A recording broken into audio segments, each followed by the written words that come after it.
silloin istunut kommunisti Veikko Hauhia hoiti tonttiasian niin, että 1904 metrin tontti nykyisellä paikalla 17 000 markan vanhaa rahaa vuosivuokralla 60 vuoden ajaksi. Hyvin kuvaavaa, että silloin kun tämä meidän järjestötoverimme käydään tontteja katselmassa, mukana oli sellainenkin toveri, kun meillä kaikkien tunnema oli Harjula. Hän katsoi tonttia ja sanoi sitten, että tontin lopullisessa hyväksymisessä paikan päällä hän mainitsi tai lausahti, että siihen vaan pojat 6-kerroksinen talo pystyy. Joo, siitä vaan. Tää on tehty. Oli mukaan. Onko täällä toinenkin puhuja? Kyllä. Mainittamatta. Joo, ja tässä sitten perustettu huvitoimikunta lähtikin ajatusta viemään eteenpäin. Sai tehtäväkseen hankkia rahaa tanssien ynnä muiden huvitilaisuuksien järjestämisellä. Lisäksi painotettiin 500 markan velkakirjoja ja tiilimerkkiä myytiin.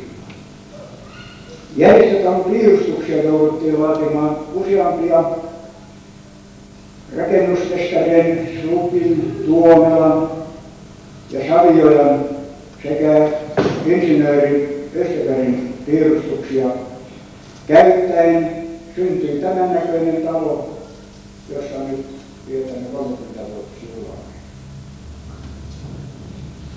Rakennusluvan saamiseksi 11 järjestöä kukin kirjoitti 1 miljoonan markan takauksen talon rahoittamiseen. Tämäkin vanhassa rahassa. Alkujaan suunniteltiin talo rakennettavaksi puussa. Sitä varten ostettiin Laihialta riihirakennustin, mutta siitä jouduttiin luopumaan, koska rakennuslupa edellytti talon rakentamisen tiilestä. Kuvaavaa myös tässäkin yhteydessä on noin sivumennen mainita, että riihen kuljetuksesta päätettiin automiehille tarjota velkakirjoja, jos ne pyytävät kuljetuksestaan maksua. Tämäkin esityy pöytäkirjat oikein talon rakennustoimikunnan päätöksenä. Järjestötalon perustusten kaivaus aloitettiin 1948 kesällä. Talkootyötä riitti kaikille. Talkoolaiset toivat lapiot ja kannet kotoa. Naisjärjestön toimesta keitettiin ruokaa ja pioneerit toikoivat vanhoja nauloja. Nauloja kun ei ostettu alkuvaiheessa pienempään osaan, ei kuulemma aivaltakaan, niin kuin talkopäällikkö sen haastattelussa korosti. Talkoot alkoivat suuren innostuksen ja aktiivisuuden merkeissä. Eräänä sunnuntaina jopa Vaasan työväen toimistokunnan säestyksellä ja Taavissa ihmisiä osallistui talkoisiin noin 100 henkeä. Talkoopäällikkönä toimi Toivo Ilkka, joka muistelee rakennusvaiheen kestäneen noin 8 vuotta. Organisaation muutos jälleen. Vuonna 1950 3. päivänä lokakuuta verotukselliset ynnä muut syyt aiheuttivat Palosaaren järjestötalo ry:n perustamisen. Perustavassa kokouksessa valittiin johtokuntaan Urho Talso puheenjohtajana, Holger Röhman sihteerinä, taloudenhoitajaksi Emil Korkeamäki ja muita entisen talon osakeyhtiön hallituksen jäseniä. Rahoitusvaikeuksien johdosta talo jouduttiin rakentamaan 2 vaiheessa. Pienempi puoli valmistuttuaan oli saavutus tehtynä talkolla ja nimenomaan talkolla.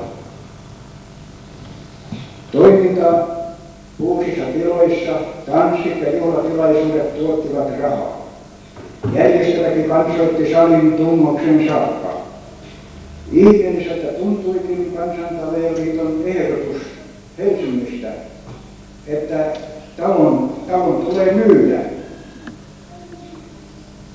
niin sanottujen jatkuvien rahoitusvaikeuksien johdosta. Edustajakokous kokoontui, päätti, että taloa ei myydä. Lainaa annettiin ruotsalaiselta säästöpankilta, vakuutusyhtiö Turvalta ja Kansantalouden liitolta.